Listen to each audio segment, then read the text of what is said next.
सभी बच्चों को प्यार भरा नमस्कार। बेटा हम लोग आज इंजीनियरिंग मैथमेटिक्स के लेक्चर नंबर 4 में आ गए हैं और आज का टॉपिक हम लोग का होगा non homogeneous system of equations, मतलब how to solve the non homogeneous system of equations. उसके पहले हम आपको सिस्टम ऑफ इक्वेशंस भी बता देंगे, लेकिन बेटा बिफोर स्टार्टिंग द टॉपिक मैं आपसे एक जनरल बात कर लूँ। हमने पिछले 3 लेक्चर्स में कुछ हमने कमेंट पढ़े हैं बच्चों के, जो कमेंट आते हैं ना वो मैं पढ़ रहा हूँ। तो बेसिक एक जो जनरल सा डाउट है बच्चों का वो ये चीज़ है कि कोई बच्चा कह रहा है कि सर मेरे यहाँ डिफरेंशियल इक्वेशन पहले है उसको पढ़ा दो, कोई कह रहा है प्रोबेबिलिटी स्टैटिस्टिक्स पढ़ा दीजिए, या अलग अलग टॉपिक्स की डिमांड आ रही है।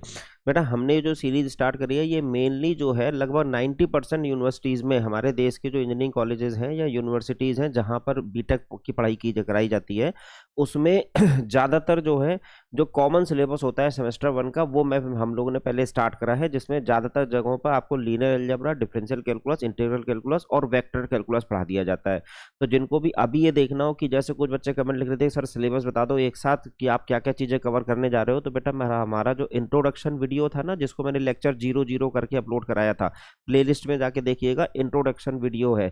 उसमें अगले 2 महीने तक कौन कौन से टॉपिक्स हम यहाँ कवर करने जा रहे हैं वो सिस्टमेटिक ऑर्डर में वहाँ पे मैंने बाकायदा टॉपिक का नेम लिख करके सब लिख करके समझाया हुआ है। ठीक है, तो एक चीज़ तो वहाँ से कवर कर लो। जिन बच्चों के टॉपिक्स अभी कवर नहीं हो पा रहे हैं, जैसे प्रोबेबिलिटी स्टैटिस्टिक्स के वीडियो अभी इमीडिएटली आने नहीं जा रहे हैं, डिफरेंशियल इक्वेशन के नहीं आने जा रहे हैं, कोई न्यूमेरिकल टेक्निक की भी डिमांड कर रहा था, बेटा ये सब जो है ना डिस्ट्रीब्यूटेड है सेमेस्टर 1, 2, 3 में ओवरऑल। तो जब हम ये वाले टॉपिक सेमेस्टर 1 के मोर और लेस टॉपिक को कवर कर लेंगे, फिर सेमेस्टर 2 के टॉपिक, फिर सेमेस्टर 3 के टॉपिक, मतलब थोड़ा टाइम लगेगा इसमें। एक साथ एक ही दिन में तो सारे वीडियो आ नहीं सकते हैं, तो थोड़ा आपको पेशेंस रखना पड़ेगा। लेक्चर 0 देख लीजिए, मतलब इंट्रोडक्शन वीडियो देख लीजिए, वहाँ आपको चीज़ें पता चल जाएंगी कि अगले 2-3 महीने में हम कितने बार सारे वीडियोस कवर कर देंगे। उसके बाद फिर से एक इंट्रोडक्शन वीडियो ले आएंगे अगले सेमेस्टर के लिए, फिर सेमेस्टर 3 के लिए भी ले आएंगे, मतलब इस तरह से चीज़ों को यहाँ चलाना है। बाकी जो लोग डाउट आते हैं तो बेटा डाउट आप हमसे सेमेस्टर्स वाला के चैनल पर पूछ सकते हो। हाँ, एक डाउट ये भी आ रहा है सर केमिस्ट्री स्टार्ट कर दीजिए, सर इंजीनियरिंग ड्राइंग स्टार्ट कर दीजिए, या ये भी बेटा अभी मैकेनिक्स और मैथमेटिक्स के वीडियोस आ रहे हैं, रेगुलर बेसिस पे आ रहे हैं। जब ये सब्जेक्ट खत्म हो जाएंगे तो फिर दूसरे सब्जेक्ट, फिर तीसरा सब्जेक्ट, फिर चौथा सब्जेक्ट, 1 बाय 1 आएंगे ना सारी चीज़ें। एक ही दिन में तो सारे वीडियो आ नहीं सकते। तो खैर जिन बच्चों ने कमेंट किए थे उनके हिसाब से मैंने उनको आंसर दे दिया। अब बेटा सीधे कंटिन्यू करते हैं आज का लेक्चर। टॉपिक चल रहा है मैट्रिसेस या फिर लीनियर अलजेब्रा। कुछ बच्चे कहते हैं सर इसको लीनियर अलजेब्रा क्यों कहते हैं। बेटा यहाँ पे हम लीनियर सिस्टम ऑफ इक्वेशंस को सॉल्व करना सीखते हैं with the help of matrices, तो इसीलिए इसको लीनियर अलजेब्रा का नाम दिया गया हुआ है। ठीक है, वो आज ही आपको पता चल जाएगा। रिकैप क्या था लेक्चर नंबर 3 में, बेटा नॉर्मल फॉर्म से हमने रैंक निकालना सीख लिया था, उससे पहले इक्लॉन फॉर्म से सीखा था। आज इक्लॉन फॉर्म वाली टेस्टिंग आपकी हो जाएगी। आज का टॉपिक हमारा है non homogeneous system of equation, और उसको सॉल्व करने का बेटा गॉस एलिमिनेशन मेथड। वैसे इसको ना बैकवर्ड सब्स्टिट्यूशन मेथड भी है, मतलब यहाँ जो सिलेबस है ये जो गॉस एलिमिनेशन मेथड है उसमें भी बेटा हम लोग बैकवर्ड सब्स्टिट्यूशन मेथड आपको पढ़ाने जा रहे हैं, क्योंकि ज़्यादातर जगहों पर बैकवर्ड सब्स्टिट्यूशन मेथड से ही क्वेश्चन को करवाया जाता है। बैकवर्ड सब्स्टिट्यूशन मेथड, तो कभी कभी कोई ढूंढ रहा होगा कि बैकवर्ड सब्स्टिट्यूशन मेथड क्या है, तो बेटा वो यही है। गॉस एलिमिनेशन मेथड में ही हम उसको समझा देंगे आपको कि कैसे होता है। फिलहाल अब ये नॉन होमोजीनियस सिस्टम क्या है, तो बेटा पहले हम सिस्टम ऑफ इक्वेशन देखते हैं, उसके बाद पता चलेगा। आपने क्लास 11-12 में देखा होगा बेटा 2 तरह का सिस्टम होता है, एक होता है ax = b टाइप का, एक होता है ax = o टाइप का।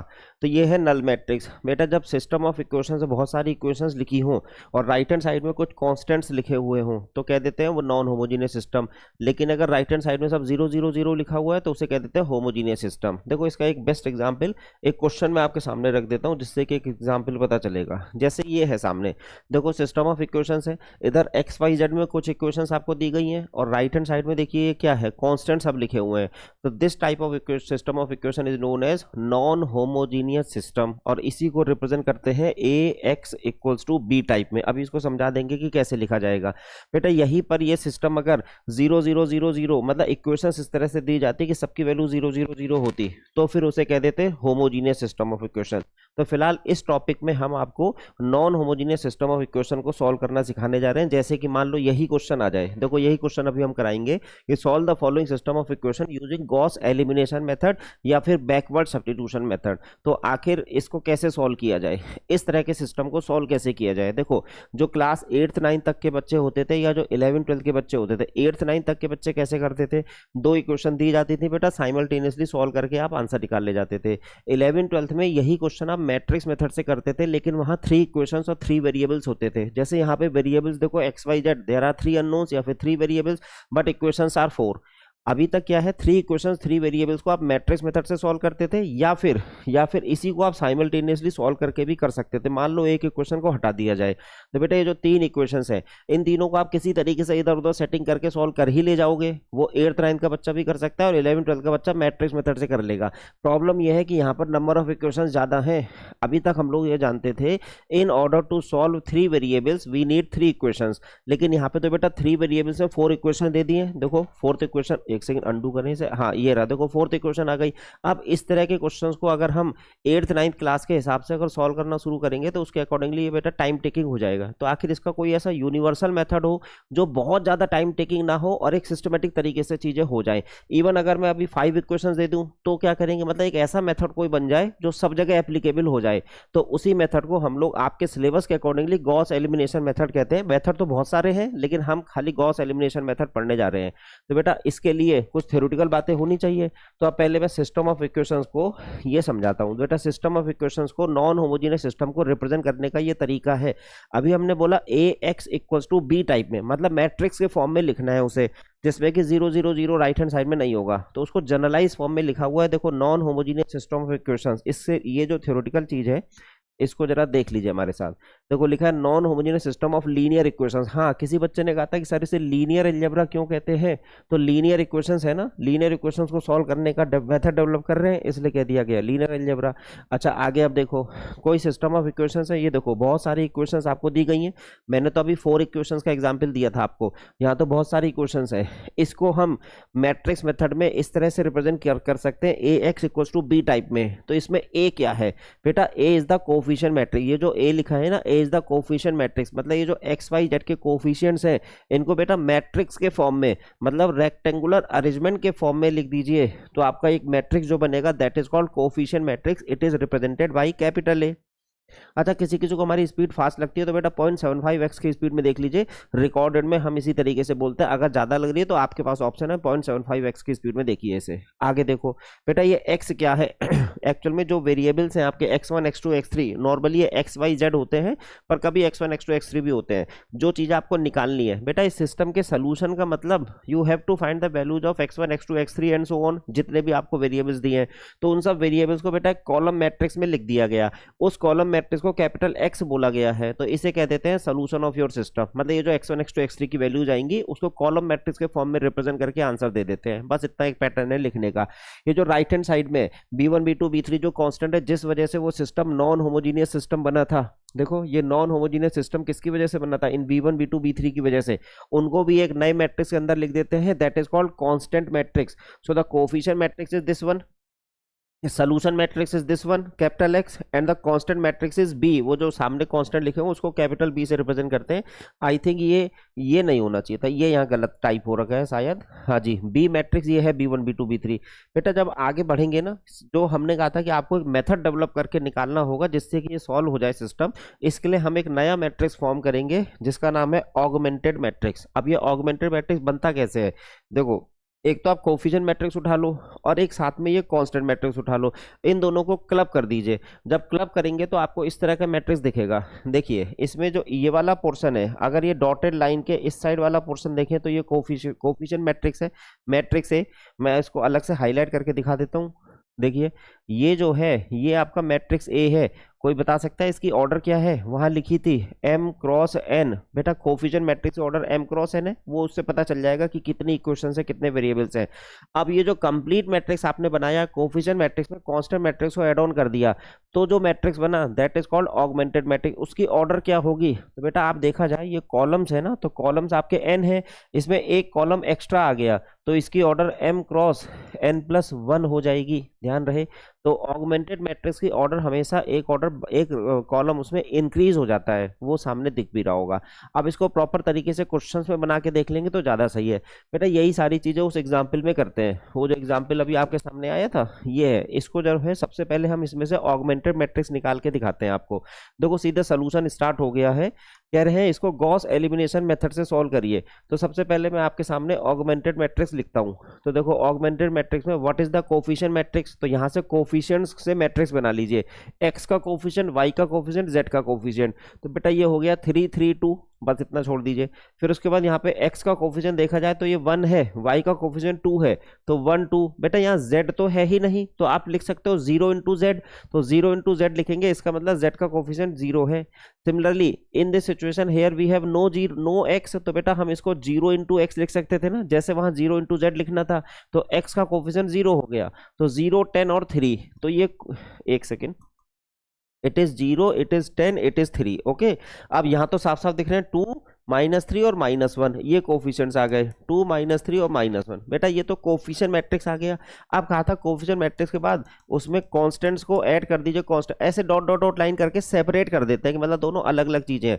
कांस्टेंट मैट्रिक्स ये रहा 1 4 -2 5, तो यहां लिख देते हैं 1 4 -2 और 5। बेटा it is called augmented matrix. इसकी ऑर्डर देखिए, वैसे अगर देखा जाए तो इसकी ऑर्डर क्या थी, 1 2 3 4 रोज है और यहाँ पे 3 कॉलम्स थे, एक कॉलम एक्स्ट्रा आ गया, तो बेटा ये 4x4 का मैट्रिक्स हो गया।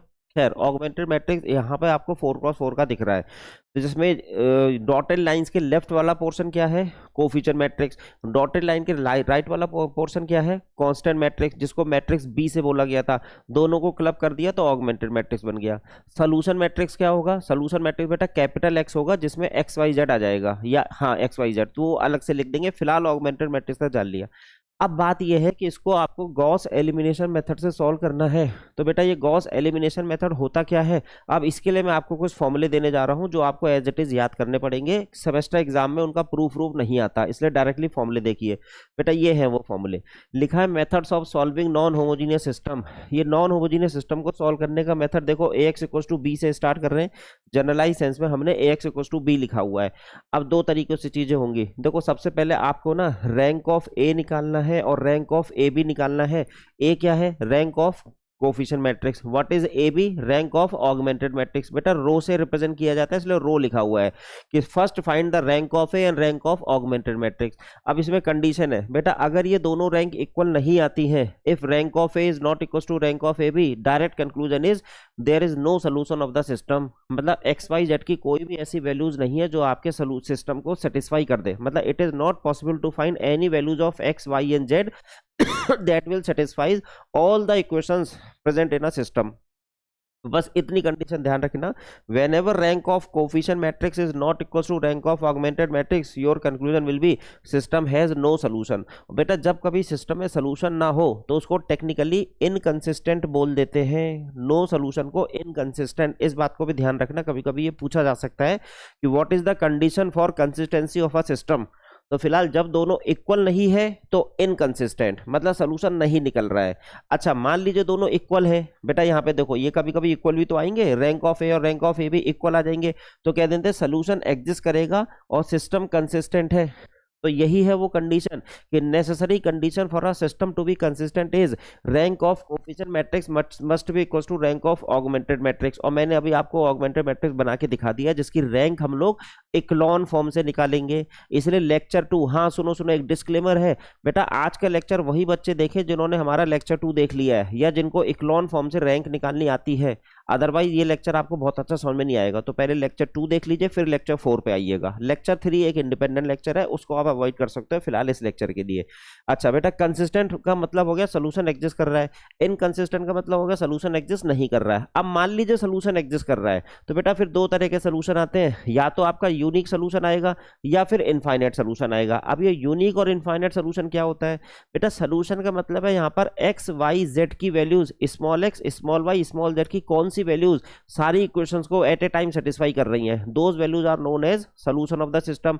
अब अगर एक्स वाई जेड की यूनिक वैल्यूज आ रही है कि मतलब एक्स इक्वल टू मान लो आ गया 4, y equal to 2, z equal to 3, मान लो ऐसे कुछ आ गया, तो बेटा ये एक्स वाई जेड की यूनिक वैल्यूज आ रही हैं तो कह देते हैं यूनिक सोल्यूशन एग्जिस्ट। और एक्स वाई जेड की अगर बहुत सारी वैल्यूज आ रही हैं जो कि आपकी सिस्टम ऑफ इक्वेशन को सेटिस्फाई कर रहा है तो कह देते हैं इनफाइनाइट सोल्यूशन एग्जिस्ट। अभी दोनों के एग्जांपल मैं दूंगा, इवन मैं आपको तीनों के एग्जांपल दूंगा।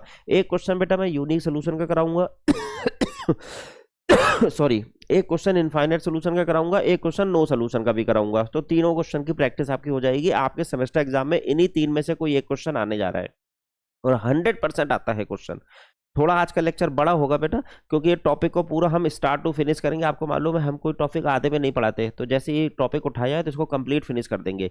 अब यूनिक सोल्यूशन की कंडीशन क्या है, तो बेटा एक कंडीशन तो कॉमन है कि rank of A equals to rank of A भी होना चाहिए। अब अगर ये दोनों रैंक बेटा नंबर ऑफ अननोन्स के इक्वल आ जाए, N stands for number of unknowns या नंबर ऑफ वेरिएबल्स,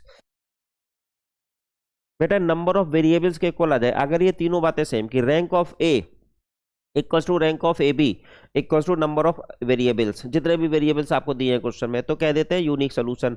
लेकिन ये दोनों रैंक इक्वल हो, लेकिन बेटा less than number of variables हो जाए, देखो लेस देन एन लिखा है या फिर less than number of variables, in that situation कि system will have infinite solution. तो अगर आपको क्वेश्चंस करने हैं तो बेटा पहले इस चार्ट को याद रखना पड़ेगा। जिन यूनिवर्सिटीज में ट्रू एंड फॉल्स या फिल इन द ब्लैंक्स के क्वेश्चन आते हैं या 1 मार्क्स के क्वेश्चन आते हैं, वहां इस चार्ट में से क्वेश्चन जरूर आने जा रहा है।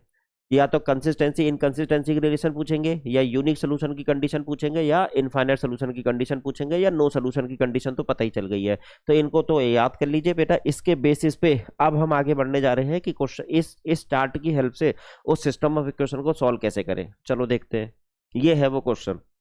कह रहे हैं find the solution of the following system using Gauss elimination method. अब एक तरीका तो बच्चे 8th क्लास 9th क्लास में किसी तरह से सेटिंग बना बना के आंसर निकालने की कोशिश करेंगे, हमें नहीं करना, हमें इसको रैंक मेथड से करना है। रैंक मतलब ऑगमेंटेड मैट्रिक्स की पहला टारगेट है रैंक निकालो। तो बेटा आप क्वेश्चन को भूल जाइए, ये सोचो कि इस ऑगमेंटेड मैट्रिक्स की रैंक निकाली कैसे जाए। तो हमने आपको कहा था कि by converting it into an echelon form. Echelon form में बेटा जीरोज इंक्रीजिंग ऑर्डर में होते हैं, तो इक्लॉन फॉर्म के अकॉर्डिंगली चलते हैं। तो सबसे पहले तो हम एक ऑपरेशन देखते हैं। बेटा इक्लॉन फॉर्म में कहा था दिस शुड बी यूनिटी, ये कंपलसरी नहीं था लेकिन एडवाइजेबल था। नॉर्मल फॉर्म में ये कंपलसरी है, लेकिन इक्लॉन फॉर्म में ये एडवाइजेबल है कि मेक A11 यूनिटी। तो बेटर ये है कि इस 1 को ऊपर ले जाके चेंज कर देते हैं। तो देखो यहाँ पर हम क्या कर सकते हैं, इंटरचेंजिंग R1 इंटरचेंजिंग R2। क्या करेंगे, इस पूरे मैट्रिक्स को बेटा इक्लॉन फॉर्म में कन्वर्ट करने की कोशिश कर रहे हैं। तभी हम कह रहे हैं कि अगर किसी ने इक्लॉन फॉर्म का लेक्चर नहीं देखा है तो पहले वो लेक्चर जाके देख ले। चलो साथ में कराओ बेटा। R1 R2 को इंटरचेंज कर रहे हैं, R2 को R1 बना रहे हैं। 1 2 0 1 2 0 और इधर है 4 बेटा। फिर R2 क्या रह गया, 3 3 और ये है 2 और ये है 1। देखो R1 R2 इंटरचेंज।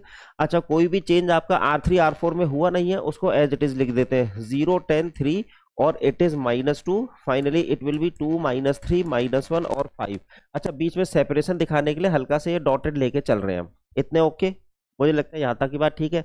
अब बेटा ये यूनिटी आ गया। अब अगला टारगेट क्या था, now with the help of this element try to convert 0 0 in C1, try to convert 0 0 in C1 that lies below A11। A11 के नीचे जितने भी कॉलम 1 के एलिमेंट्स हैं उन सब पे 0 0 0 बनाओ।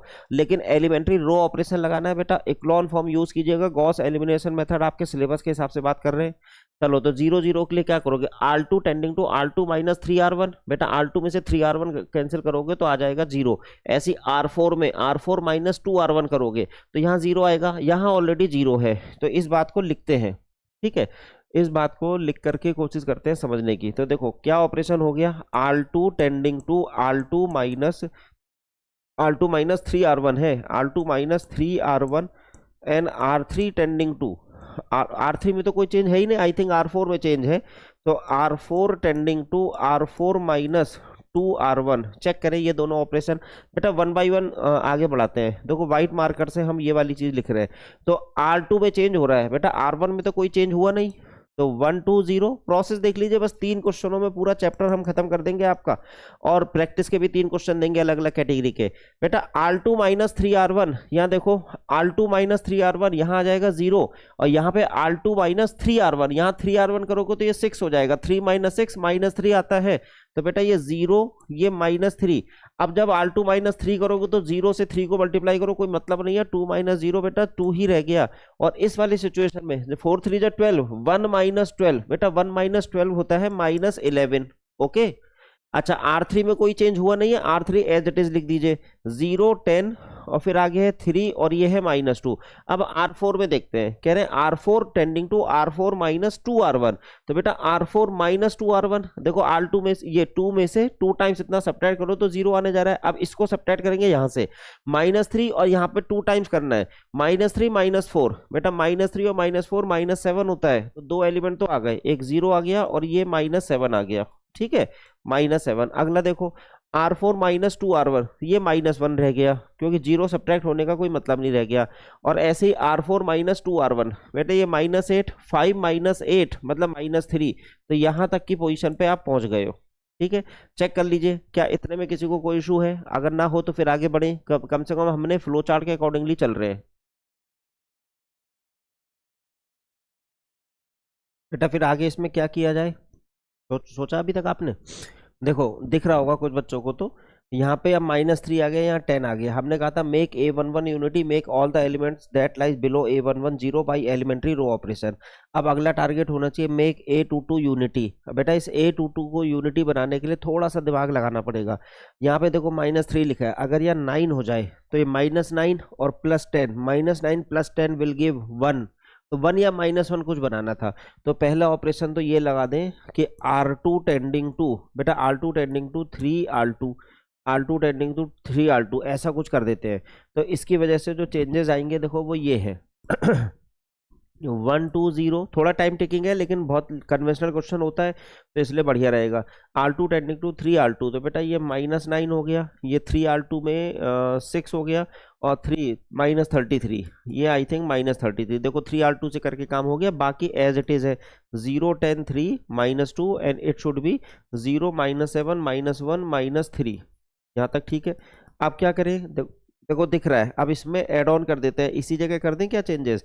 हाँ वैसे हो तो सकता है, थोड़ा सा यही चेंजेस हो सकता है। देखो R2 टेंडिंग टू R2 और R2 -R1 कर दें, नहीं R2 + R1, ओहो R3 होगा, R2 tending to R2 + R3। यहाँ पे देखो होने जा रहा है R2 tending to R2 + R3, तो changes will occur at R2। बेटा यहाँ पे चेंजेस आएंगे, इसकी हेल्प से करने जा रहे हैं चेंज। तो देखो इसको हटाओ, हाँ जी बताइएगा आप जरा, बस इसी में टाइम लगना है। बेटा R2 + R3 करने जा रहे हैं, तो R1 में तो कोई चेंज हुआ नहीं, जब R1 में चेंज नहीं हुआ तो एज इट इज रोक लेते हैं इसको, 1 2 0 and it is 4। Now R2 + R3, R2 + R3 पहले वाले एलिमेंट में कोई चेंज नहीं, R2 + R3 देखो 1 आ गया। बेटा असली टारगेट ही 1 बनाना था, इन दोनों को ऐड करते हैं तो ये 9 और यहाँ पर इन दोनों को ऐड करेंगे तो -35।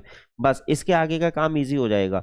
फिलहाल 0 10 3, 0 10 3, ये आ गया 0 -7 -1। एक चीज ध्यान रखना बच्चों, यहाँ ना सिली मिस्टेक होने के बहुत चांस हैं, इसीलिए ये बात पूछी जाती है कि बच्चे कुछ ना कुछ प्लस माइनस में गलती कर जाते हैं। तो खैर वो प्रैक्टिस करने से हो जाएगा और थोड़ा धीरे धीरे क्वेश्चन को करेंगे तो सिली मिस्टेक होने के चांस कम है। अब क्या करें, now with the help of this element try to make 0 0 at these 2 positions. Echelon form में कन्वर्ट कर रहे हैं बेटा, यूटीएम जैसा कुछ बनाने की कोशिश कर रहे हैं, अपर ट्रायंगुलर मैट्रिक्स टाइप। तो इसकी हेल्प से इन दोनों को 0 करने के लिए operations will be like that. तो R3 tending to R3 minus बेटा 10 टाइम्स R2, देखो R3 - 10 टाइम्स R2 करेंगे।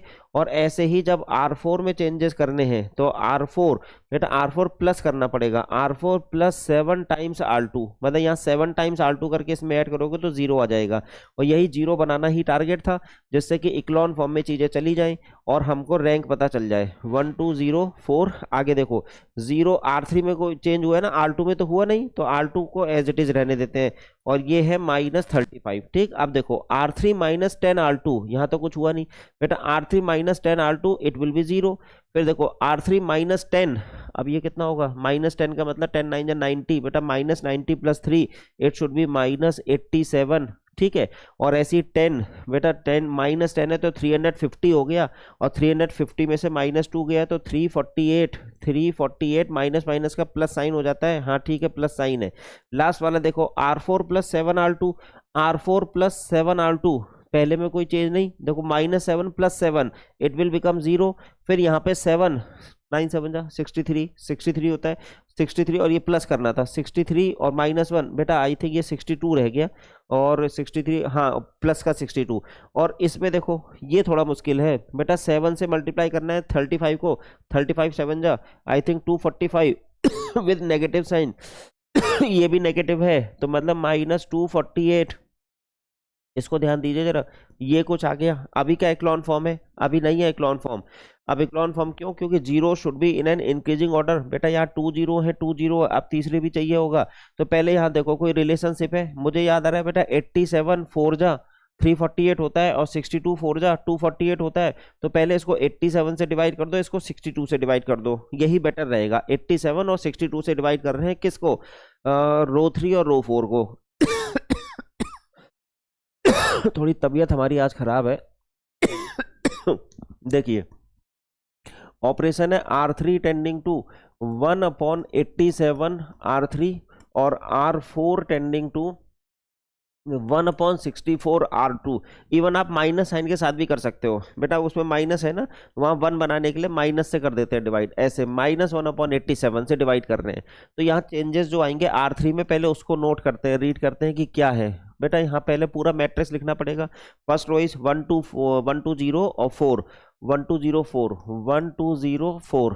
थोड़ा क्वेश्चन बड़ा होता है लेकिन कन्वेंशनल क्वेश्चन है। 0 1 9 -35, 0 1 9 एंड इट इज -35।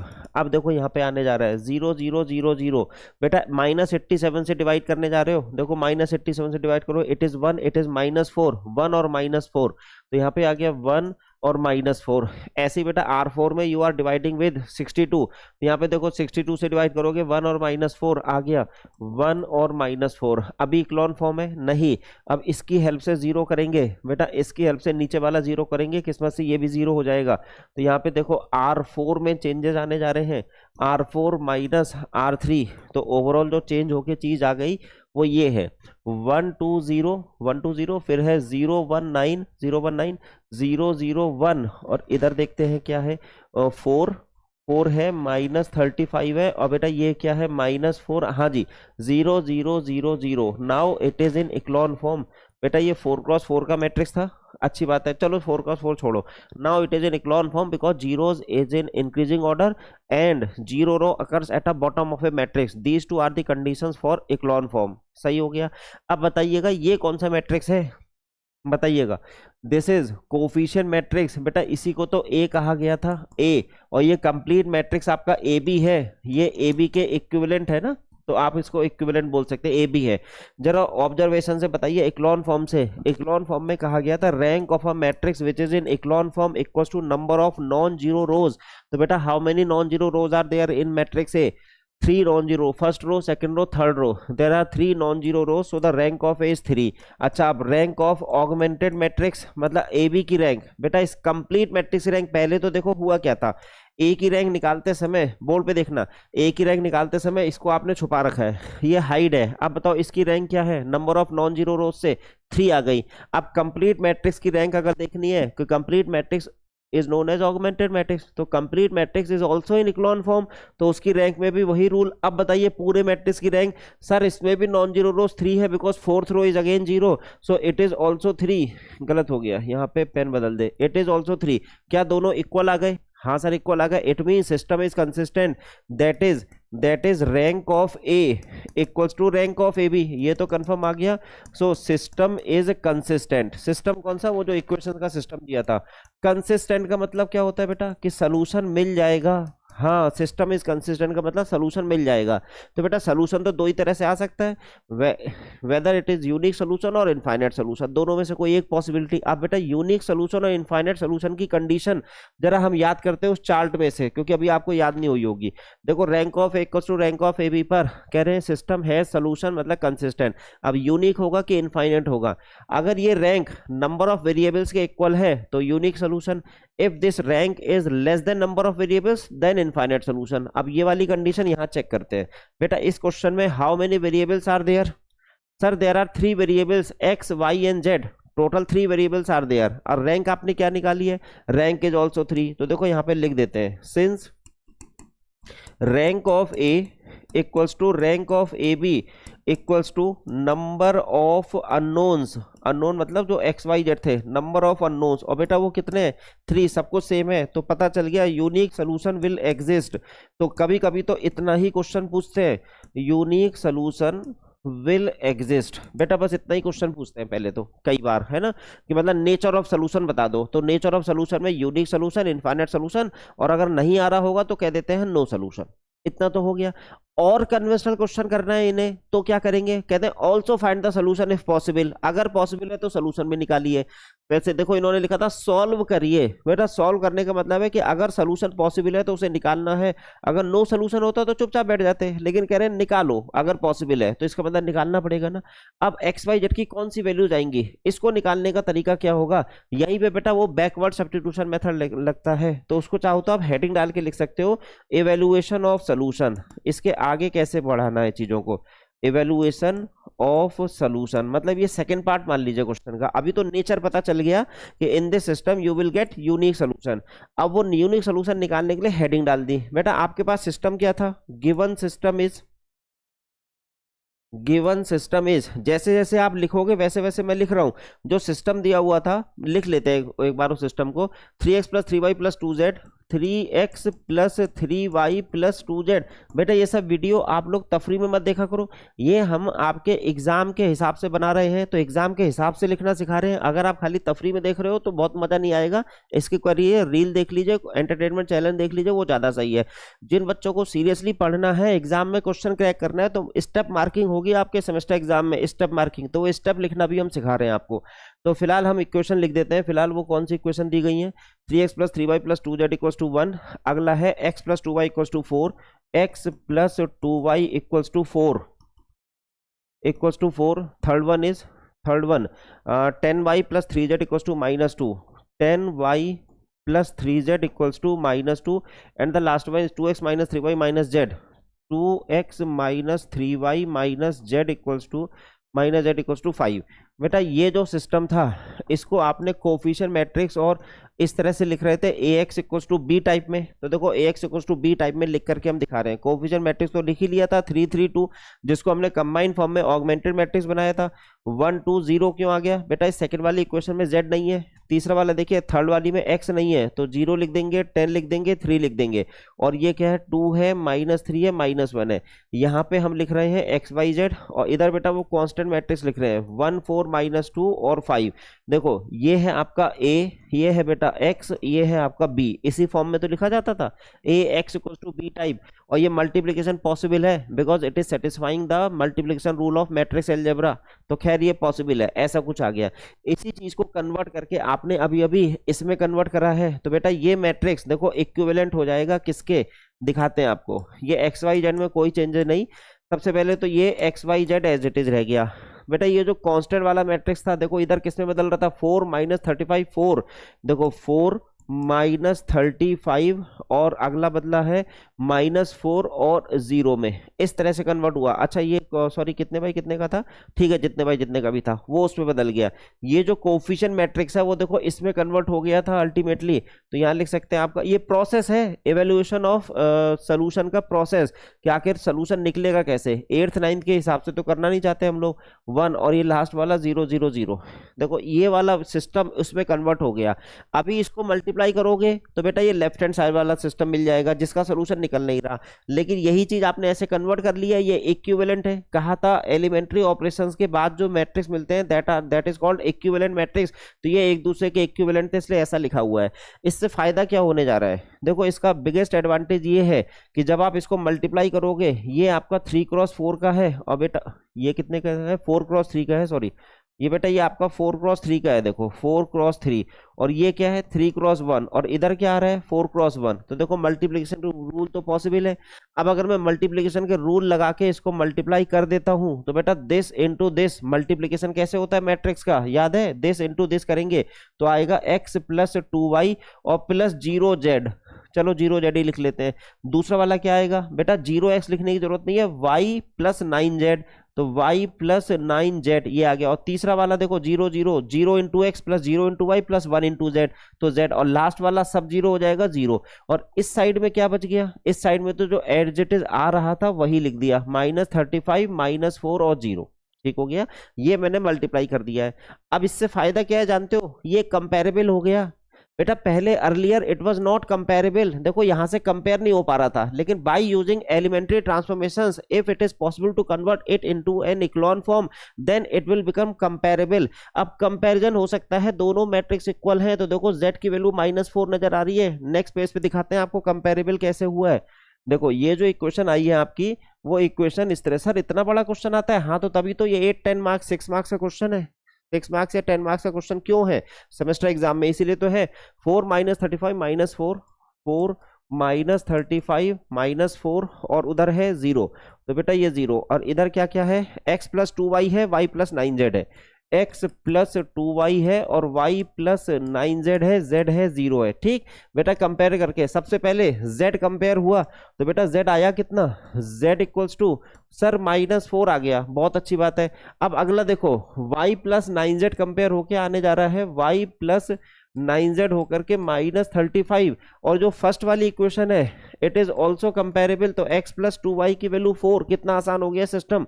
अब z की वैल्यू -4 आ गई, put the value of z in this equation, it will become y, और बेटा -4 रखोगे तो -9 4 जा 36 होता है, आई थिंक 9 4 जा 36 = 35। ये कहीं कोई सिली मिस्टेक हुई है, नहीं हुई है, यहाँ -35 है, ये -35 है। इधर जाकर के हो क्या जाएगा बेटा, यहाँ इधर जाकर के y की वैल्यू 1 आ गई, जैसे z की वैल्यू -4 आई, y की वैल्यू 1 आ गई। बेटा y की वैल्यू इसमें रख देते हैं, x + 2 = 4, तो x = 2, देखो xyz आ गया। That is solution of system is बेटा, ये जो x नाम का सोल्यूशन था, जिसको हमने कहा था कि स्मॉल xyz कॉलम मैट्रिक्स के फॉर्म में लिख दीजिए। चेक करते हैं, x की वैल्यू आई है 2 1 और -4, ये this is the solution of your system 2 1 -4। अब इस चीज को आप ना क्रॉस चेक भी कर सकते हैं, देखो कैसे, यहाँ पे रख करके देख लो इन सब सिस्टम को। वो क्या था आपका सिस्टम, 2 1 -4 था ना, यहाँ देखो, यहाँ रखो 2, यहाँ रखो 1, यहाँ रखो -4, यहाँ देखो रखो 2, 3 2 जा 6, यहाँ रखो 1, 6 और 1 कितना होता है, 6 और 1 7, और यहाँ पे रख दीजिए -4, तो -8। कुछ गलत हो गया क्या, कहीं कोई सिली मिस्टेक हो गई लग रहा है। 2 1 -4 आ रहा है, 2 1 -4, तो यहाँ पर 2 3 2 जा 6 और 1 9, अच्छा 9 और -4, बेटा 9 - 8, देखो 1 आ गया। ऐसे ये सारी क्वेश्चन सेटिस्फाई हो रहे, देखो x + 2y में रखते हैं, 2 1 2 रखो 1 रखो, 2 2 जा 4, और देखो 4 आ गया। इसका मतलब ये सब इक्वेशन सेटिस्फाई हो जाएंगे, आप इक्वेशन में रख के उसे क्रॉस चेक कर सकते हैं। अब बताइएगा, इसको हमने बैकवर्ड सब्स्टिट्यूशन मेथड भी बोला था। पहले तो देखो, this is called Gauss elimination method. ये पूरा प्रोसेस है, first write augmented matrix, then try to convert augmented matrix into an echelon form by using elementary row operations, और फिर यहां से रो रैंक कंपेयर करके पता चल जाता है कि there will be unique solution, infinite solution या फिर नो सोल्यूशन। इतना कंफर्म हो गया, नेचर ऑफ सोल्यूशन तक का क्वेश्चन खत्म। अगर एग्जाम में खाली नेचर ऑफ सोल्यूशन पूछा है तो बेटा यहीं तक करना है, लेकिन अगर कह देते हैं कि ऑल्सो फाइंड द सोल्यूशन, तो फिर आपको जैसे यूनिक सोल्यूशन आ रहा था, तो फिर बेटा उस सोल्यूशन निकालने का प्रोसेस ये रहा कि आपका जो सिस्टम ऑफ इक्वेशन था उसको आपने इस तरह से लिख लिया, जो ऑगमेंटेड फॉर्म में से देख करके बता सकते हो आप। अब यहां से फिर कंपैरिजन करना आसान है, और कंपैरिजन करने के बाद XYZ आ जाता है, फाइनल आंसर इस तरह से दे देते हैं। बैकवर्ड क्यों बोल रहे थे, देखो पहले कंपेयर होके Z आया था, फिर आया y, फिर आया x, तो इसके लिए इसको कहते हैं बैकवर्ड सब्स्टिट्यूशन मेथड, और यही आपका गॉस एलिमिनेशन मेथड भी है। इसी को बेटा आप रैंक मेथड भी कहते हो। तो तीनों में से किसी भी तरीके से क्वेश्चन पूछा जा सकता है। कि उम्मीद है कि अब आपको ये कॉन्सेप्ट बन गया होगा, एटलीस्ट यूनिक सोल्यूशन को तो आ ही गया। बेटा अभी और भी करेंगे, इनफाइनाइट सोल्यूशन का क्वेश्चन करेंगे, ठीक है। So moving on to the next question, ये रहा नया क्वेश्चन। हमने कहा है ना ये वीडियो थोड़ा बड़ा होगा, लेकिन पूरा चैप्टर ही इसमें फिनिश कर देंगे हम। बेटा अगला क्वेश्चन देखिए, चाहे तो आप पॉज कर लीजिए, क्वेश्चन को खुद से ट्राई करिए। Solve the following system of equation using backward substitution, मतलब वही गॉस एलिमिनेशन या रैंक मेथड या इक्लॉन फॉर्म मेथड, है ना। तो अब इसको उससे सॉल्व करना है, तो फिर से बेटा वही ऑगमेंटेड मैट्रिक्स लेके करना है। अब कोई कहेगा कि सर ये तो केवल 3 ही इक्वेशन है, तो मैं तो क्लास 8th के हिसाब से कर दूंगा। तो बेटा क्लास 8th के हिसाब से एग्जाम में नंबर नहीं मिलेंगे। फिर बीटेक के सेमेस्टर 1 में या सेमेस्टर 2 में जब भी आपका लीनियर अलजेब्रा है तो मार्क्स मिलने नहीं जा रहे आपको।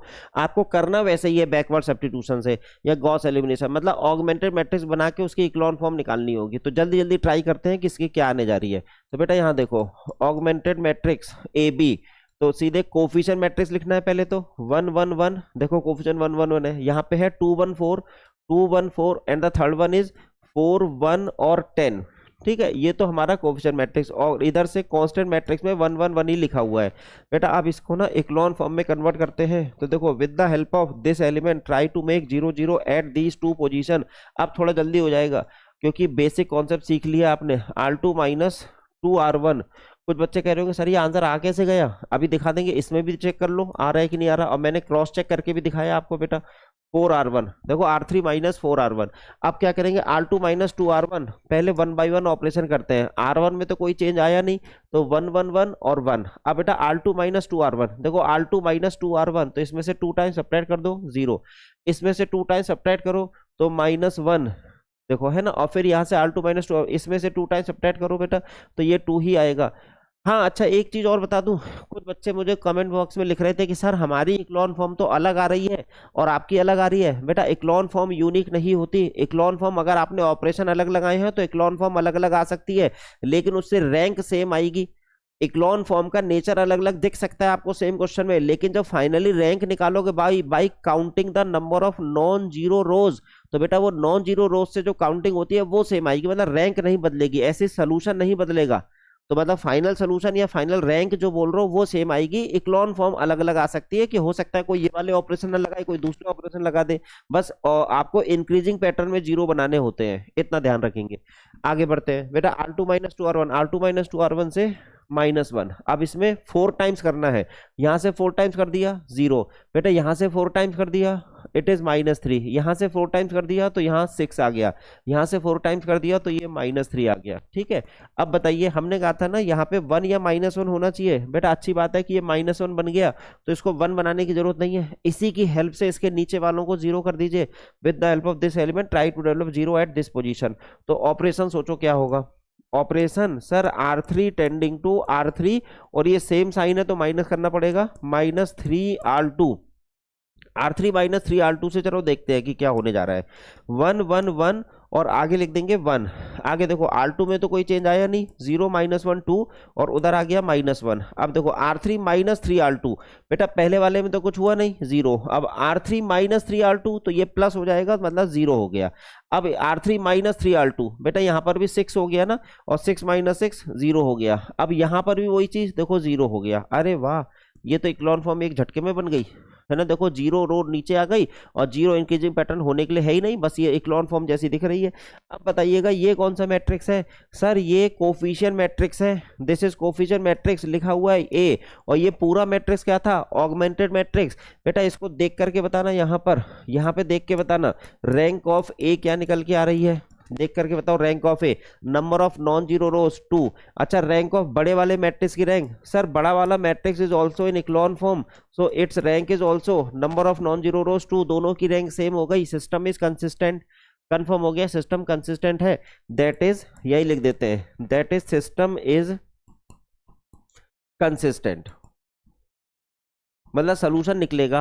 अच्छा, अब उसका नेचर क्या होगा, सोल्यूशन का नेचर, पार्ट 1 का क्वेश्चन। तो बेटा यहाँ पे देखना, number of variables are again 3 x y z, 3 variables हैं। तो देखना, since rank of A equals to rank of augmented matrix equals to number of unknowns, unknowns है XYZ, नंबर ऑफ अननोन्स, और जिनकी वैल्यू 3 है। क्या सर हमेशा unknown 3 ही होते हैं, ऐसा नहीं है, 4 वेरिएबल्स भी हो सकता है। 2 वेरिएबल का क्वेश्चन आपके यहाँ नहीं देंगे, क्योंकि फिर तो वो 7th 8th क्लास की तरह से कर लोगे आप, इसलिए 3 वेरिएबल या 4 वेरिएबल में क्वेश्चन देंगे। अभी मैंने आपको 3 वेरिएबल के क्वेश्चन दिए हैं। तो बेटा ये सब बराबर आगे नहीं आए बराबर। बेटा ये लेस देन आ गया, ये मैंने क्या लिख दिया, हाँ ये देखो ये लेस देन आ गया, less than number of unknown, number of unknown are 3 but both the ranks are 2 and 2, तो नंबर ऑफ अननोन से कम आ गया। बेटा नंबर ऑफ अननोन से कम आता है तो इस चार्ट के अकॉर्डिंगली बताइए। देखो rank of A equals to rank of A भी less than number of unknown, तो जब लेस देन होगा इनफाइनाइट सोल्यूशन विल एग्जिस्ट। तो मतलब यहाँ नेचर ऑफ सोल्यूशन आपका इनफाइनाइट सोल्यूशन की कैटेगरी में जा रहा है।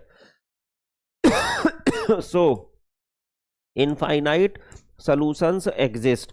बेटा ये इनफाइनाइट सॉल्यूशन का मीनिंग क्या है कि XYZ की इनफाइनाइट वैल्यूज मिलेंगी जो इन सिस्टम ऑफ इक्वेशन को सेटिस्फाई कर देगी।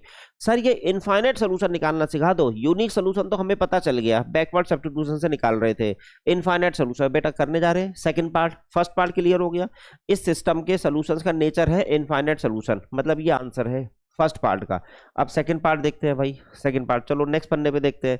ऑगमेंटेड मैट्रिक्स ये बना है ना, उसकी इक्लोन फॉर्म ये रही, तो हम वही बैकवर्ड सब्स्टिट्यूशन मेथड से करेंगे। Second part evaluation of solution, वो जो इनफाइनाइट सोल्यूशन आएंगे वो कैसे आएंगे उसका प्रोसेस देखिए। इवेल्युएशन ऑफ सोल्यूशन, इस एग्जांपल के बाद सारी पिक्चर क्लियर।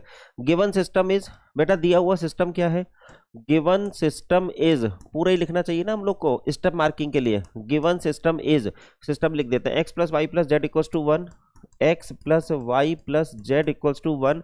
अगला है 2x plus Y plus 4z, 2x plus Y plus 4z equals to I think it is also 1, और फिर 4x plus Y plus 10z, 4x plus Y plus 10z is also 1।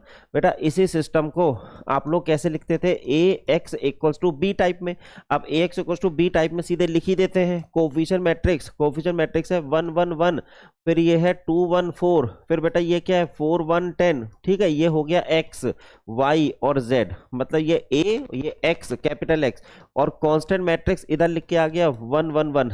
इसका जो है echelon form याद कीजिए क्या था, इसका इक्लोन फॉर्म इस तरफ कोफिशिएंट मैट्रिक्स आएगा, इसको टच भी नहीं करना, और कांस्टेंट मैट्रिक्स में चेंज आ जाएंगे। बेटा यहाँ कुछ चेंज नहीं आते, यहाँ ऐसे ही रहने देते हैं। इसका इक्लोन फॉर्म अभी हम देख लेते हैं पिछले उसमें। ये देखो ये रहा 1 1 1 0 माइनस 1 2, तो यहाँ लिख दिया 1 1 1 0 माइनस 1 2 0 0 0। ये कोफिशिएंट मैट्रिक्स का इक्लोन फॉर्म था।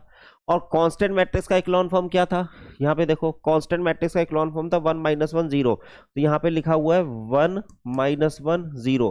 बेटा क्या फायदा हुआ, वही चीज मल्टीप्लीकेशन पॉसिबल हो गया। ये 3 क्रॉस 3 का है, ये 3 क्रॉस 1 का है, ये 3 क्रॉस 1 का है, तो इनको जरा मैट्रिक्स वाले रूल से मल्टीप्लाई कर देते हैं। बेटा यहाँ देखो दिस इंटू दिस, याद आया, इस तरह से कुछ मल्टीप्लाई करते थे, दिस इंटू दिस, तो first row will become x plus Y plus z, this is first रो।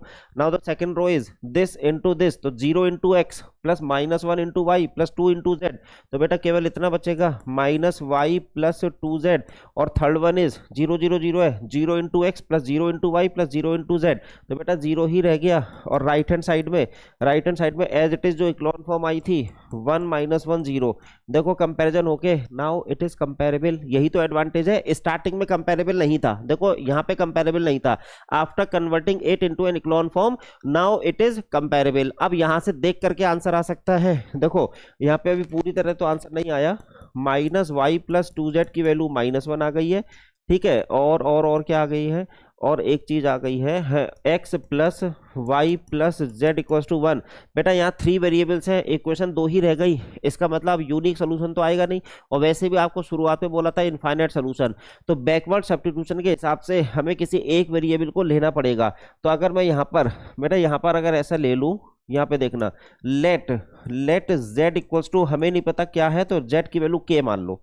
तीसरा वेरिएबल एज्यूम कर लिया हमने कि let z equals to k, है ना, और ये आर्बिट्ररी कांस्टेंट है, तो यहाँ z इक्वल्स टू k रखोगे, तो यहाँ पे देखो y minus y plus 2k equals to minus 1, तो यहाँ से y की वैल्यू इन टर्म्स ऑफ k आने जा रही है बेटा 2k माइनस 1, ये तो y आ गया। और यही वैल्यू यहाँ रख देते हैं, x प्लस y की वैल्यू अभी अभी आपने निकाली है 2k माइनस 1, ये तो y है, और प्लस z इक्वल्स टू बेटा k निकाली है, और इक्वल्स टू 1, तो यहाँ से देखो x की वैल्यू 1 और 1 कट गया, k और k 3k, बेटा माइनस 3k, देखो x और y की वैल्यू भी आ गई। फिर से देखो बैकवर्ड सब्स्टिट्यूशन मेथड फॉलो करा, हमने पहले z को ही k क्यों लिया, बेटा x को भी तो k ले सकते थे, y को भी k, ना ना ना ना, we have to follow backward substitution method, तो इस वजह से z को k, कुछ किताबों में किसी को भी मान लेते हैं। बेटा कहीं ना कहीं स्टेप मार्किंग में गलत हो जाएगा, भले आंसर आपका सही आ जाए लेकिन स्टेप मार्किंग में नंबर कट जाएंगे। अगर आपको गॉस एलिमिनेशन मेथड या बैकवर्ड सब्स्टिट्यूशन मेथड का है तो पहले z को ही k मानिए,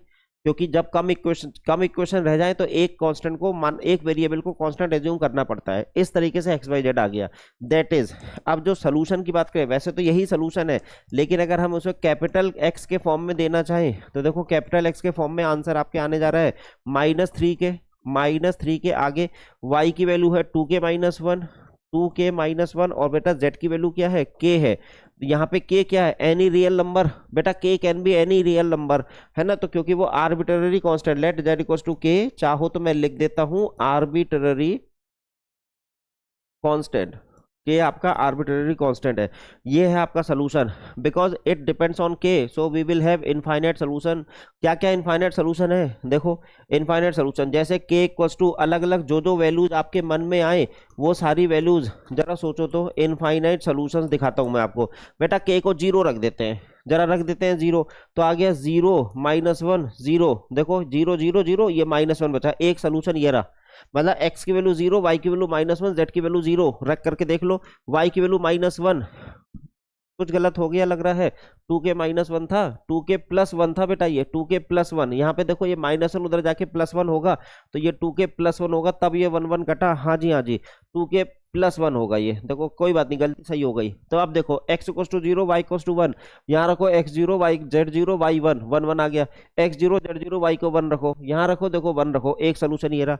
अच्छा k की वैल्यू 1 रख देते हैं, 1 रख देते हैं तो आ गया -3, बेटा यहाँ पे 1 रख देते हैं तो 6 और 1, के की वैल्यू 1 रख रहे हैं ना, तो -3, यहाँ पर क्या रखोगे 1, 2 और 1 3 आ जाएगा, सॉरी 3, और अगला है 1 रखना है, तो -3 3 और 1 चेक करते हैं यहाँ पर। बेटा x को -3 y को +3, कट गया 1 बराबर 1, x को -3 रखो, देखो यहाँ पे होगा -6 +3, -6 +3 कितना होता है -3, और बेटा ये +4, -3 +4 मतलब 1 आ गया, ऐसे इसमें चेक करो आ जाएगा। अच्छा k को जरा -1 रख देते हैं, -1, तो बेटा ये हो जाएगा 3, यहाँ -1 रखेंगे तो ये -1 ही रह जाएगा, और ये -1 रखना है -1, ये भी उसका सोल्यूशन है, चेक करके देख लो आप, ये सोल्यूशन है। ऐसे ही बेटा और भी आ जाएंगे, चलो k को 2 रख देते हैं, तो चलो यहाँ 2 रख करके देखते हैं, बेटा -6, ये -6 हो गया, यहाँ पे 2 2 जा 4 और 1 5, और यहाँ पे k को 2 रख दो 2, तो बेटा इसको रख करके देख लो, -6 5 2, -6 5 और 2, देखो आ गया, मतलब सब सेटिस्फेक्शन हो रहा है। तो इसका मतलब इनफाइनाइट सोल्यूशन मिल रहे हैं कि नहीं मिल रहे। ये आपने k = 0 के लिए रखा, ये k = 1 के लिए है, ये k = -1 के लिए, ये k = 2 के लिए है। तो बेटा जनरल फॉर्म में सोल्यूशन आंसर इस तरह से दे देते हैं, आपको एग्जाम में ये सब करने की जरूरत नहीं होती, सुन लीजिए, है ना, आपको तो ये आपकी अंडरस्टैंडिंग बनाने के लिए था, ये है सोल्यूशन। के पे डिपेंड कर गया तो समझ लो इनफाइनाइट सोल्यूशन आएगा। देखो यूनिक सोल्यूशन का क्वेश्चन हो गया, इनफाइनाइट का हो गया, चेक कर लो। देखो ये था क्वेश्चन, ऑगमेंटेड मैट्रिक्स में बदला, कन्वर्ट करा उसे इक्लोन फॉर्म में, रैंक देख ली, रैंक से पता चल गया कंसिस्टेंसी है, और रैंक के बाद ही पता चल गया कि इनफाइनाइट सोल्यूशन है, because rank less than number of variables आ गया। अब वो वेरिएबल्स निकाले कैसे, तो बेटा उस वेरिएबल को निकालने के लिए backward substitution method, it depends on K is an arbitrary constant, so infinite solution exist. उनका सोल्यूशन का नेचर ये रहा, देखो कितने सारे सोल्यूशन निकाल डाले, 2 अच्छे क्वेश्चन हो गए, एक और क्वेश्चन कर लेते हैं अगला, बस उसके बाद चीजें खत्म हो जाएंगी। बेटा अगला क्वेश्चन ये रहा, देखो क्वेश्चन, ये अभी तक का सबसे बड़ा वीडियो होने जा रहा है, क्योंकि इसको पार्ट में बनाना पॉसिबल नहीं था बेटा, इसलिए मैंने सोचा एक ही साथ बना देता हूँ। Solve the following system of equation using rank method. लो अब की बार बैकवर्ड सब्स्टिट्यूशन मेथड भी नहीं बोला, गॉस एलिमिनेशन भी नहीं बोला, सब एक ही मतलब है। कभी कभी कह देते हैं इक्लोन फॉर्म मेथड, तो मतलब एक ही तरीके से क्वेश्चन करना है जैसे जो आपके सिलेबस में है, वही काम जितना सीख चुके हैं उसके अकॉर्डिंगली सीधे सीधे आगे बढ़ते चले जाते हैं। बेटा यहाँ से ऑगमेंटेड मैट्रिक्स, सीधे आप ऑगमेंटेड मैट्रिक्स बनाओगे ए बी, अब उस चार्ट को आपको याद करना पड़ेगा तभी बात बनेगी बेटा। जल्दी जल्दी देखते हैं बेटा 2, हाँ देखो यहाँ x1 x2 x3 है, यहाँ x2 का कोफिशिएंट है नहीं तो ये 0 लिखना पड़ेगा। यहाँ बच्चे गलती कर जाते हैं, बेसिक ध्यान रखना, ये x1 है x3 x2 नहीं है, तो 0 × x2 एज्यूम करोगे, और इधर क्या है 1 -3, और बेटा ये 4, और यहाँ पर थोड़ा सा छुपा लो, अब क्या होगा 1 2 और 2, 1 2 और 2। हाँ कुछ बच्चे ये भी कह रहे थे, सुनो सुनो, क्या सर PYQ भी करा दिया करो, कमेंट बॉक्स में आए थे PYQ भी करा दिया करो, तो एक बच्चे ने कमेंट में लिखा कि अरे सर बता हमारी मदद करने के लिए फ्री ऑफ कॉस्ट पढ़ा रहे हैं, इतना ही बहुत है, PYQ खुद कर ले। उसने तो चलो थोड़ा हंसी मजाक में बोला होगा, हम बताते हैं। हम बेटा किसी एक यूनिवर्सिटी को तो फोकस कर नहीं रहे, हम क्या कर रहे हैं जितनी भी यूनिवर्सिटीज हैं उनका कंबाइंड सिलेबस के हिसाब से ये लेक्चर तैयार कर रहे हैं आपके लिए। तो अलग अलग यूनिवर्सिटीज के PYQs अलग अलग होते हैं, तो इसका मतलब इसी तरह के PYQs आने हैं, बट डेटा चेंज हो जाएगा जगह जगह, इसलिए मैंने किसी एक यूनिवर्सिटी का PYQ नहीं करा।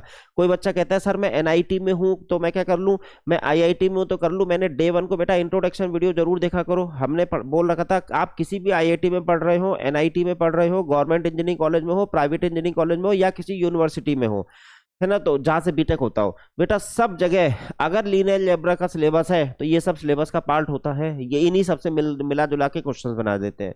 इनफाइनाइट सोल्यूशन का क्वेश्चन बनाएंगे, यूनिक सोल्यूशन का बनाएंगे, या नो सोल्यूशन का बनाएंगे।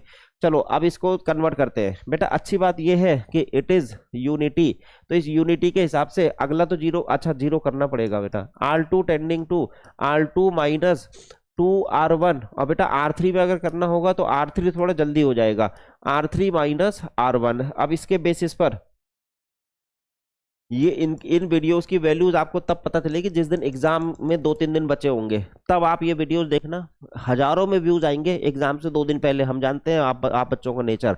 R2 minus 2R1, R2 minus 2R1, बेटा इसमें से 2 टाइम्स सब्ट्रैक्ट करो 0, इसमें से 2 टाइम्स सब्ट्रैक्ट करो सर ये +2 हो जाएगा, 0 माइनस ऑफ -2 तो क्या हो जाएगा, +2 हो जाएगा, और इसमें से 2 टाइम्स सब्ट्रैक्ट करो तो ये -2, बेटा इसमें से 2 टाइम्स सब्ट्रैक्ट करो 0 आ गया। अब R3 minus R1, R3 minus R1 तो ऐसे ही हो गया 0, बेटा इसमें से माइनस करेंगे तो ये -2, फिर इसमें से माइनस करेंगे तो ये +2, और इसमें से माइनस करेंगे तो ये 1। ठीक हो गया, यहाँ तक कोई प्रॉब्लम नहीं? कोई प्रॉब्लम नहीं सर। अब बेटा हमने कहा था ना यहाँ यूनिटी बनाना कंपलसरी नहीं है, एडवाइजेबल है, हमें मालूम है इसकी हेल्प से इसको आसानी से 0 कर सकते हैं, तो 0 ऐसे ही हो जा रहा है, तो यूनिटी क्यों बनाए? देखो ये क्वेश्चन जल्दी होने जा रहा है, यहाँ पे करने जा रहे हैं R3 tending to R3 plus R2, R3 tending to R3 plus R2। अब इसके बेसिस पर जरा समझो तो, R3 प्लस R2 में यहाँ पे देखो 1 माइनस 1 2, और इधर लिख दिया है 1, ठीक। R2 में भी कोई चेंज हुआ नहीं है तो लिख दिया 0 2 -2, और ये है 0। अब अगला वाला देखो R3 प्लस R2, बेटा R3 प्लस R2 में ये 0 0 हो गए, 0 0 0, चेक कर लो, this plus this 0, this plus this 0, this plus this 0, लेकिन ये दोनों 0 नहीं हुए, ये 1 आ गया, but it is in echelon form.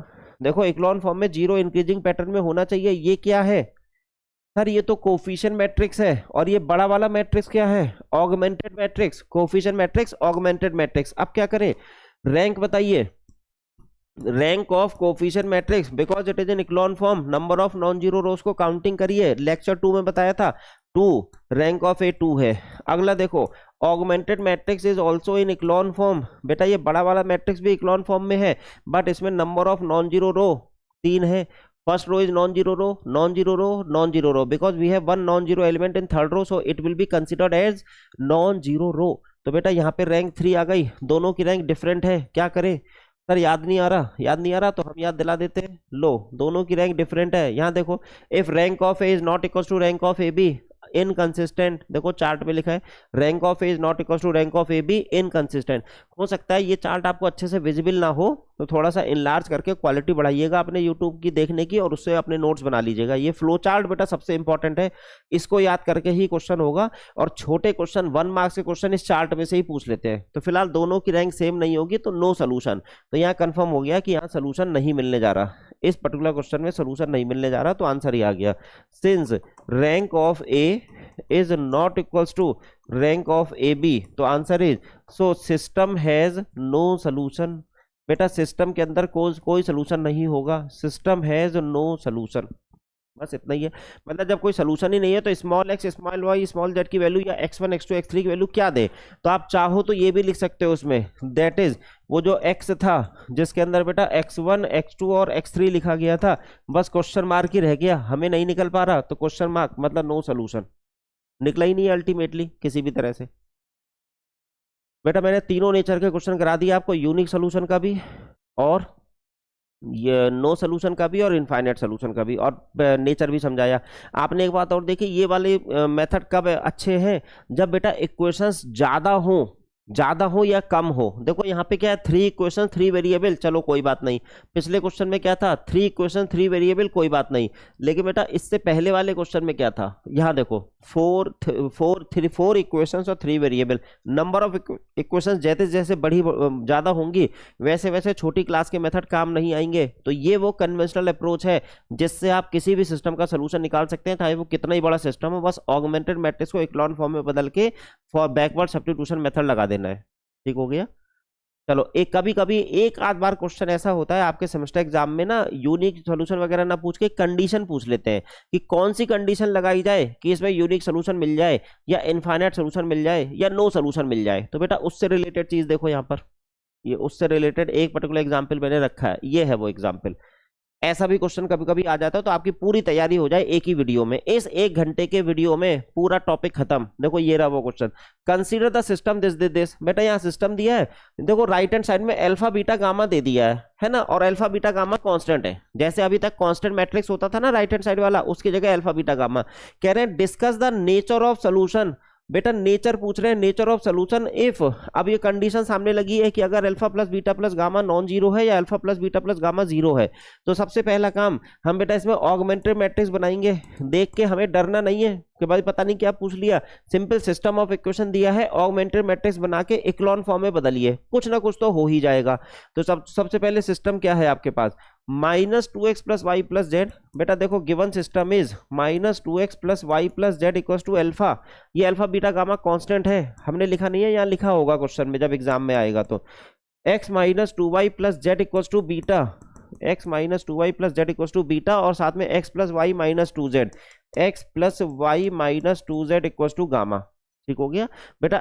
इसमें देखो, इसमें हम सीधे सीधे ऑगमेंटेड मैट्रिक्स बनाने जा रहे हैं, ऑगमेंटेड मैट्रिक्स। हाँ जी, तो coefficient matrix is minus to one one, आगे देखो one minus two, one minus two और वन, और तीसरा वाला है वन वन और माइनस टू, और फिर इधर क्या आ जाएगा अल्फा बीटा गामा। हाँ जी, सबसे पहला काम क्या होना चाहिए था, दिस शुड बी यूनिटी। तो इसके लिए यूनिटी बनाने के लिए करेंगे क्या बेटा, इस और अच्छा कॉलम ऑपरेशन मत लगा देना, हाँ केवल रो ऑपरेशन लगाना है। तो ये R1 R2 को इंटरचेंज कर देते हैं, तो R1 इंटरचेंजिंग R2। देखो कभी, अब इसमें क्या कहा है कि नेचर बताना है कि कब आपका मतलब नॉट इक्वल टू जीरो में कैसा सोल्यूशन मिलेगा, इक्वल टू जीरो में कैसा सोल्यूशन मिलेगा। फाइनल आंसर भी नहीं चाहिए, बस नेचर जानना है क्वेश्चन का। तो लिख दिया है वन माइनस टू वन, देखो R1 R2 को इंटरचेंज कर रहे हैं तो इट इज बीटा, और इधर नीचे आ जाएगा ये माइनस टू वन वन और इट इज अल्फा, फिर आ गया वन वन माइनस टू और गामा। कुछ बच्चा भी कहेंगे कि सर थोड़ा स्लो पढ़ाइए, अरे रिकॉर्डिंग में क्या स्लो पढ़ाऊं, रिकॉर्डिंग में क्या स्लो पढ़ाऊं, तुरंत 0.75x की स्पीड में रखो ना वीडियो और देखो अपना आराम से। अगर आपको स्लो फास्ट लगता है तो लाइव क्लास में स्लो फास्ट हो सकता है, रिकॉर्डिंग में क्या स्लो फास्ट, जब टेक्नोलॉजी इतनी एडवांस है। तो अब बेटा इसकी हेल्प से इन दोनों को जीरो कर देते हैं, बस इक्लोन फॉर्म, बस और कुछ नहीं। तो ऑपरेशन क्या होना चाहिए, R2 tending to R2, R2 plus 2R1 plus 2R1, और बेटा ऐसी R3 वाला देखो R3 tending to, R3 tending to R3 minus R1, ठीक R3 माइनस R1। चलिए जी ऑपरेशन लगाते हैं, अब पेन बदल देते हैं, नहीं तो बार बार एक ही कलर से मजा नहीं आता। थोड़ा जीवन कलरफुल होना चाहिए, है ना, जीवन में कलरफुल रंगीनियत होनी चाहिए। तो यहाँ पे कम से वैसे रंगीनियत नहीं आ रही है तो कम से कम कलर ही बदल के रंगीनियत ले आए अपनी लाइफ में, आप लोग की भी साथ में। तो बेटा ये क्या है R2 R3, R1 में तो कोई चेंज है नहीं, one minus two one, one minus two one, और इधर है बीटा। अब आगे देखो R2 प्लस 2R1, बेटा R2 plus 2R1 it is zero. फिर देखो R2 प्लस 2R1, बेटा ये 4 के साथ ये माइनस 3 हो जाएगा, फिर R2 प्लस 2R1 ये 3 हो जाएगा, और R2 plus 2R1 alpha plus 2 beta, alpha plus 2 beta. R3 minus R1, बेटा R3 माइनस R1 से जीरो, यहाँ देखो R3 माइनस R1 तो 1 माइनस और माइनस 2 हो जाएगा प्लस 2, तो बेटा ये 3 हो गया। फिर इसमें से माइनस करोगे तो ये माइनस 3 हो गया, अच्छी बात है। और यहाँ से गामा माइनस बीटा हो जाएगा, हाँ जी हाँ गामा माइनस बीटा। क्या हमारी ये इक्लोन फॉर्म है, नहीं अभी नहीं है, लेकिन एक दिमाग लगा सकते हैं बेटा। ये देखो अगर इन दोनों को ऐड कर दें तो ये जीरो हो गया, और बेटा ये दोनों भी जीरो हो जाएगा। तो पहले इस काम को कर ही लेते हैं, इस काम को कर ही लेते हैं। R3 tending to R3 plus R2, इस ऑपरेशन को फॉलो करा देते हैं फटाफट, शायद कुछ हो जाए। 1 2, अब देखो ऐसा नहीं होगा कि पूरे क्वेश्चन का आंसर आपको एक साथ आ जाएगा, मल्टी स्टेप करते चले जाओ, जितना आ रहा है उतना करते जाओ, कुछ ना कुछ तो निकल ही आएगा लास्ट में। और ये आ जाएगा अल्फा प्लस 2 बीटा, इतना ठीक। बेटा R3 प्लस R2 करने जा रहे हैं तो 0 0 0, वाह ये तो बढ़िया हो गया। R3 प्लस R2, देखो गामा माइनस बीटा 2 बीटा सब गायब हो गया, रह गया alpha plus beta plus gamma. देखा, इसलिए इन्होंने डिजाइन करा था क्वेश्चन को। चलो क्या कोफिशिएंट मैट्रिक्स इक्लोन फॉर्म में बदल चुका है, हाँ sir coefficient matrix echelon form में बदल चुका है। देखो कोफिशिएंट मैट्रिक्स इक्लोन फॉर्म में है, number of zero increasing pattern में है, जीरो इंक्रीजिंग पैटर्न तो छोड़ो, उसके बाद सीधे जीरो रो है। अब ये तो होगा। अच्छा रैंक ऑफ ए देख करके बताओ, रैंक ऑफ ए क्या है। Rank of A sir, rank of A 2 है, number of non zero row से 2 आ जाएगा, फर्स्ट रो 2 तो second row two, only 2 rows are non zero row, third row तो जीरो है। एक ही बात कर रहे हैं। बड़े वाले मैट्रिक्स की रैंक सर वो alpha plus beta plus gamma पे डिपेंड करेगी, बड़े वाले मैट्रिक्स की rank alpha plus beta plus gamma पे डिपेंड करेगी। तो 1 बाई 1 करते हैं भाई। इसमें ये क्या कहना चाह रहे हैं कि इसमें नेचर ऑफ सोल्यूशन बताओ। पहले वाले में देखिएगा, if alpha plus beta plus gamma is not equal to zero, कह रहे ये जीरो ना हो।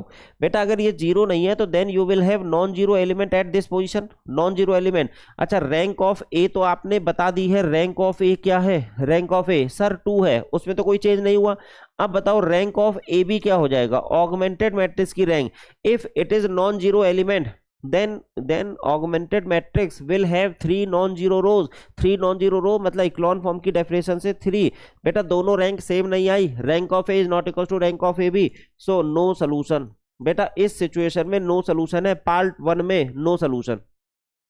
अगर alpha plus beta plus gamma zero नहीं है तो नो सोल्यूशन। अच्छा दूसरा वाला देखो यहीं पर, if alpha plus beta plus gamma equals to zero, अगर ऐसा हो जाए, सेकंड वाले पार्ट में कहा है ना अल्फा बीटा गामा जीरो है, then you will have zero at this position. So augmented matrix will also have exactly 2 non zero rows, first row और सेकंड रो। बेटा थर्ड वाली तो जीरो जीरो जीरो, ये भी जीरो हो जाएगी अकॉर्डिंग टू दिस कंडीशन। तो पहले तो यहां पर भी रैंक ऑफ ए क्या था बेटा, इसमें ऑगमेंट कोफिशिएंट मैट्रिक्स की रैंक 2 और ऑगमेंटेड मैट्रिक्स की रैंक देखो ए बी, इसकी रैंक, इसको जीरो कर दो तो जीरो जीरो जीरो जीरो, तो बेटा रैंक 2 ही रह जाएगी। दोनों रैंक सेम है, rank of a equals to rank of ab, but it is less than number of variables, number of variables are 3 x y and z, less than number of variable। कौन सी condition है chart के accordingly, sir infinite solution की condition है। लो पता चल गया, that is infinite solution exist. तो दूसरे वाले केस में इनफाइनाइट सोल्यूशन है और पहले वाले केस में बेटा नो सोल्यूशन है, इसी बात के नंबर है। आपको इन दोनों में से एक ही पार्ट पूछा जाएगा एग्जाम में कि बताइए इस सिचुएशन में नेचर ऑफ सोल्यूशन क्या है, कह देना नो सोल्यूशन। इस सिचुएशन में नेचर ऑफ सोल्यूशन क्या है, इनफाइनाइट सोल्यूशन। ऐसी कोई और क्वेश्चन बनाएंगे जिसमें नेचर ऑफ सोल्यूशन शायद यूनिक निकल आए। तो बेटा ओवरऑल मैंने तीनों तरह के क्वेश्चन कराए और साथ में एक कंडीशन वाला क्वेश्चन भी करा के दिखा दिया आपको।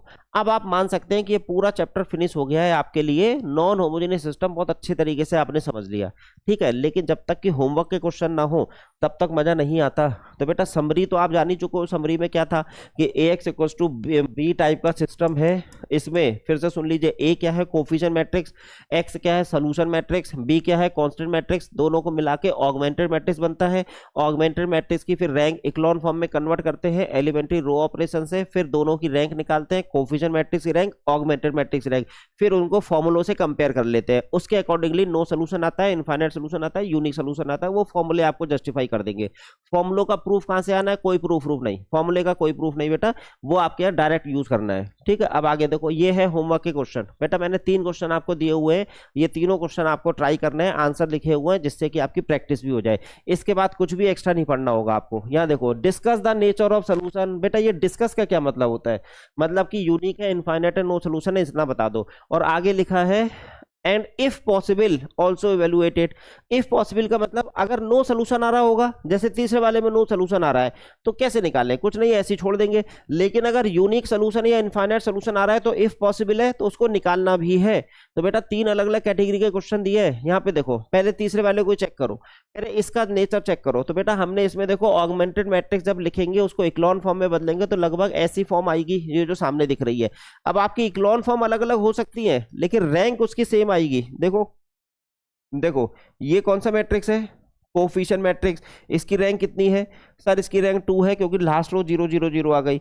बड़ा वाला मैट्रिक्स कौन सा है, ऑगमेंटेड मैट्रिक्स, इसकी रैंक कितनी है सर, नॉन जीरो रो 3 है तो 3 है, तो कोफिशिएंट मैट्रिक्स की रैंक 2 आ गई, ऑगमेंटेड मैट्रिक्स की रैंक 3 आ गई, नो सोल्यूशन देखो आ गया। ठीक है, इतना आपको काम करना पड़ेगा। ये काम मैंने फाइनली लिखा है, आपको करके चेक करना होगा। बेटा ये देखो पहला वाला, देखो कितनी सारी क्वेश्चन दे रखी हैं 3 वेरिएबल्स में। अब इसमें भी आप जब ऑगमेंटेड मैट्रिक्स बना के करोगे इक्लॉन फॉर्म में ऐसा कुछ आ जाएगा। यहाँ पे देखो कोफिशिएंट मैट्रिक्स की रैंक क्या है, कोफिशिएंट मैट्रिक्स की rank, number of non zero rows को काउंट करो सर 3, ऑगमेंटेड मैट्रिक्स में नॉन जीरो रोज काउंट करो, इसमें बेटा चौथी रो 0 है 3, दोनों की रैंक सेम हो गई और नंबर ऑफ वेरिएबल्स के इक्वल हो गई because number of variables are x1 x2 x3 only 3। तो बेटा कहने का मतलब ये कि दोनों इक्वल आ गए, यूनिक सोल्यूशन आएगा। तो वो unique solution backward substitution method से आप निकालोगे, -1 4 और 4, पहले 4 आएगा फिर दूसरा वाला 4 आएगा फिर तीसरा वाला -1 आएगा, बैकवर्ड सब्स्टिट्यूशन। ठीक है, अब यहाँ देखो, इसमें देखो कह रहे हैं इसमें सॉल्व करिए ये। अच्छा एक मजेदार बात देखो इधर देखो बेटा, यहाँ पे नंबर ऑफ वेरिएबल्स मैंने 4 दिए हैं, x1 x2 x3 x4, but equations are only 3। बेटा इक्वेशन खाली 3 है, मतलब इक्वेशंस मैंने कम दे दी हैं। तो कुछ बच्चे कहेंगे सर इसका तो सोल्यूशन निकलेगा ही नहीं, निकल जाता है। बीटेक में पढ़ने से यही तो फायदा है, निकल जाता है। इनफाइनाइट सोल्यूशन आने जा रहे हैं। देखो के पे डिपेंडेंट है, मतलब इसके इनफाइनाइट सोल्यूशन निकलेंगे प्रोसेस से करेंगे तो, और निकाल के देखिएगा, वेरीफाई करना आप जानते हो। इसका ऑगमेंटेड मैट्रिक्स ऐसे कुछ आ जाएगी। बेटा बताओ ये क्या है, रैंक, सर इसकी रैंक 3 आ रही है, 3 नंबर ऑफ नॉन जीरो रोज। बड़े वाले की रैंक भी 3 आ रही है क्योंकि यहाँ भी नॉन जीरो है, देखो नॉन जीरो रो इसके अंदर भी है। दोनों की रैंक सेम हो गई और 3 हो गई, तो रैंक दोनों की सेम है और 3 है, लेकिन वेरिएबल्स कितने हैं, 4। बेटा रैंक जब इक्वल हो लेकिन less than number of unknown हो तो इनफाइनाइट सोल्यूशन आता है। तो देखो k पे डिपेंडेंट है, तो आपने x4 को k माना है, x4 के बेसिस पे x3 आएगा, x3 के बेसिस पे x2 आएगा, x2 के बेसिस पे x1 आएगा, ओवरऑल k पे डिपेंडेंट हो जाता है, तो समझ लो इनफाइनाइट सोल्यूशन आता है।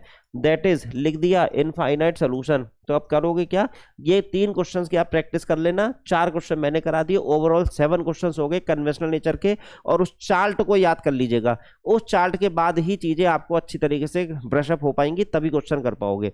This is all about for this discussion. Next video में बेटा हम किसी और लेक्चर के साथ आएंगे। ये थोड़ा बड़ा वीडियो था लेकिन एक कंप्लीट नॉलेज के साथ मैंने आपको दिया।